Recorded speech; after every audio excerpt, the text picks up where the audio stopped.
Olá, amigo internauta, seja bem-vindo ao nosso canal do programa Depois da Vírgula. E aqui estamos já em 2023 para falar um pouquinho, sobre as situações que tem passado o país e, como sempre fazemos aqui no nosso programa, estamos olhando todo o plano, não só político, quanto também econômico. Muito embora tenhamos aí nem 30 dias de novo governo, já tivemos eventos que estão tomando a agenda aí do novo governo e certamente não surte um efeito positivo sobre aquilo que a gente poderia entender como uma recuperação gradual, mas contínua da nossa economia. Bom, não tem como não falar, mas muito rapidamente, porque está muito debatido isso, a instabilidade provocada, por bolsonaristas, golpistas, vândalos, não sei qual é o termo, alguns chamam de terroristas, os termos que a gente deve usar para o ato daquele domingo de 8 de janeiro ocorrido em Brasília. Lembramos aí que todo aquele movimento foi, na verdade, ele foi chocado, ele foi preparado, na verdade, chocaram o ovo da serpente, quando deixam uma estrutura na frente de um quartel do Exército, e quando o Exército não cumpre, naquele momento, o chefe supremo da força não cumpre as suas determinações constitucionais, criando um perigo ali, criando um descontrole. E aí, obviamente, era a tragédia anunciada, aquele grupo de fanáticos, de pessoas que foram guiadas durante os últimos 4 anos pelo ódio, pelo revanchismo, pela violência, por enfrentar os poderes constituídos, por desacreditar na urna.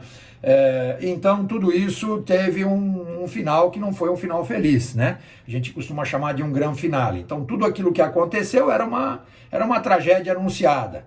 Muito embora boa parte das pessoas que votaram no ex-presidente Jair Messias Bolsonaro não tem a menor aderência com isso, e a gente percebe isso nas redes sociais, muitas dessas pessoas se afastaram, não estão falando sobre política, estão com medo, essa que é a verdade, medo de se manifestar para não ser confundido com esses bandidos, com esses criminosos, pessoas inclusive que estão dentro do setor público, porque está aprovado, tem funcionários públicos, tem deputados eleitos, tem vereadores de cidades do interior, lembrando que a cidade de São Paulo, o estado de São Paulo foi o grande, foi a grande caravana que ali estava, ateando fogo, quebrando tudo, e aquelas pessoas não porque votaram no Bolsonaro, as pessoas que estão na rede social, concordam com essa loucura.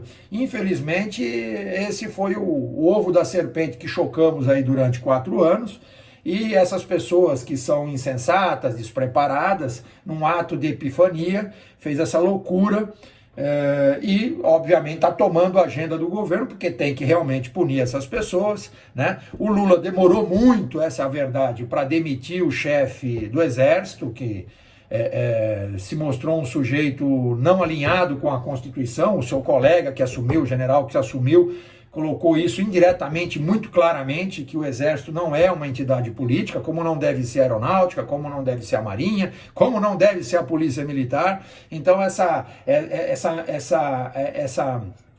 militância política dentro dos quartéis fez muito mal, e o grande ativo que esse governo novo chegando deveria trazer, e a gente espera que isso seja uma verdade, é a pacificação institucional, que as pessoas, cada um fique no seu quadrado, cada um fique no seu, aquilo que a Constituição permite. Então, o militar, se ele quiser realmente ser um político, ele joga a farda dele na gaveta, ele pede exoneração, larga o salarinho dele bonitinho, o general, o capitão, o coronel, e vai lá disputar um cargo no executivo, no legislativo. Então, ele tem que abrir mão de alguma coisa, não pode ficar aí brincando de fazer política dentro de quartel, dentro de ambientes em que ele não é. Igual a mesma coisa, um professor que está dentro da sala de aula, ele não está pago ali para falar sobre política. Ele está ali pago para dar a aula dele, Então, um professor de economia, um professor de língua portuguesa, ele tem suas opções, sim, mas ele é pago por todos aqueles que estão alinhados ou não àquela ideologia. Bom, falando sobre um pouco disso, acho que isso está sendo, tomara, superado, né?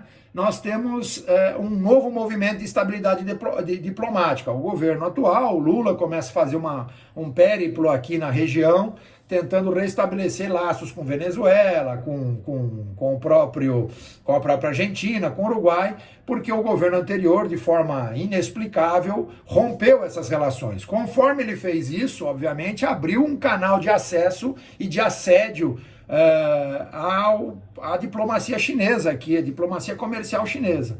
Então, hoje, o debate que se tem na região é a invasão chinesa aqui na área. Já há, inclusive, uma das grandes áreas de votação do então ex-presidente Jair Messias Bolsonaro, que é ali na região centro-oeste, é uma das regiões que mais sofreram assédio chinês, né, comprando extensas quantidades de terras, e isso está acontecendo em todos os lugares da nossa região aqui, quando digo da região do Mercosul. Então, acho que é necessário a retomada dessa diplomacia, sem se esperar grandes movimentos, né? Essa história de moeda única que surgiu aí, isso é tudo balela. Na verdade, eu acho que isso foi colocado de uma forma meio atabalhoada.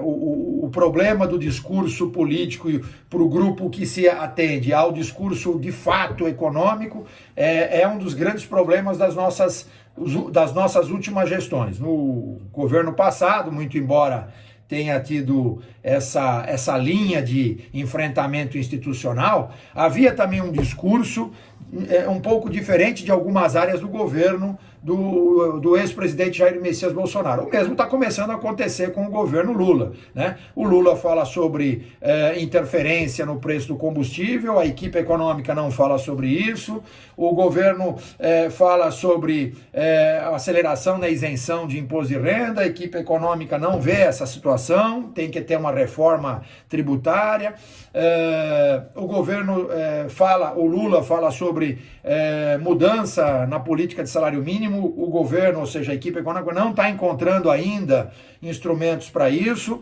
Enfim, nós temos aí, continuamos tendo, e isso é um problema, e a gente precisa tomar cuidado com isso, de um discurso para o grupo, para agradar um determinado grupo, e aquilo que é possível realmente ser feito, né? Então, acho que isso é uma coisa a ser vista, mas ainda temos pouquíssimos dias de governo, temos que dar um pouco mais de tempo para que essas áreas econômicas, de saúde, de planejamento, possa começar a mostrar serviço, né? Quanto às projeções de crescimento, a gente não tem boas notícias, devemos ficar em torno de 1,5%, talvez com muita sorte 2%. A inflação vai continuar na casa dos 6%, o que é muito ruim, porque pressiona o Banco Central a manter a taxa Selic lá em cima, com um prêmio acima de 4% a 5%. Então, nós, com o Banco Central independente, tomara que continue assim, ele vai continuar protegendo o poder de compra daquela camada menos favorecida, que está na base da pirâmide, e para fazer isso tem que usar a política monetária fortemente. Para usar a política monetária, nós vamos ter que ter a Selic ainda acima de 2 dígitos, aí por volta de 12%, pelo menos durante esse ano de 2023. A reforma fiscal, o IR isento até 5 mil de salário, isso tudo faz parte de um sonho de verão, por enquanto, porque depende muito da articulação do novo Congresso que ainda não assumiu, né? Congresso esse que já começa pressionado pelos eventos do dia 8 de janeiro, existem pessoas da base da oposição, ou seja, existem mandatos da base de oposição que estão envolvidos, estão sendo investigados por atos diretos, apoios, incentivo àquela epifania insensata, aquela loucura, aquele banditismo estabelecido no dia 8 de janeiro. E é isso. Então a gente tem aí um começo não muito, obviamente, agradável, mas esperamos, já temos aí alguns dias de água na fervura, né? Tá começando a acomodar, as pessoas estão entendendo que esse não é o caminho, e a gente espera que o governo possa começar a mostrar algum tipo de trabalho e largar um pouco o palanque, né? Não dá para cada para cada ação ter um discurso, né? A gente sabe que o então presidente Luiz Inácio Lula da Silva gosta muito de oratória, mas a gente precisa começar a entender como é que a equipe econômica, a equipe de planejamento está trabalhando e está entregando as coisas. Então é isso, eu que não podia deixar isso passar em branco, né? Lembrando mais uma vez, né? Só para aqueles que me seguem, né? Que o fato de nós estarmos aqui criticando, a sociedade inteira criticou duramente aquela loucura do dia 8 de janeiro, é porque nós não estamos quebrando coisas de um partido XYZ, não estamos quebrando algo que pertence ao político, nós estamos quebrando patrimônio nacional. Então é muito triste ver imagens como aquelas de pessoas vestindo verde e amarelo, jogando extintores contra a câmera, botando fogo dentro das... É um negócio vergonhoso, é um negócio realmente espantoso, e a gente costuma ainda, dentro desse período, ver algumas pessoas que, segundo dados mais recentes, estão na casa de 3% hoje. Alguém vai dizer, poxa, o capital político do ex-presidente Jair Messias Bolsonaro, que agora começa a ser investigado em mais de 17 processos, né? Derreteu. Eu acho que não houve isso, a gente já vem avisando isso. Existe um núcleo duro do bolsonarismo radical, que é 3%, 3 e pouco por cento, que continua aí concordando com tudo aquilo que foi feito lá em Brasília. As demais pessoas que votaram, porque não queriam um outro modelo, que é esse que está assumindo agora, um outro modelo político, plenamente compreensível. Como diz Voltaire, vou lutar até a morte para que o meu opositor tenha o direito de expressar a sua opinião. Mas isso é diferente de vandalismo, ok? Que todos nós tenhamos um ótimo 2023. Fiquem com Deus e até a próxima. Tchau, pessoal!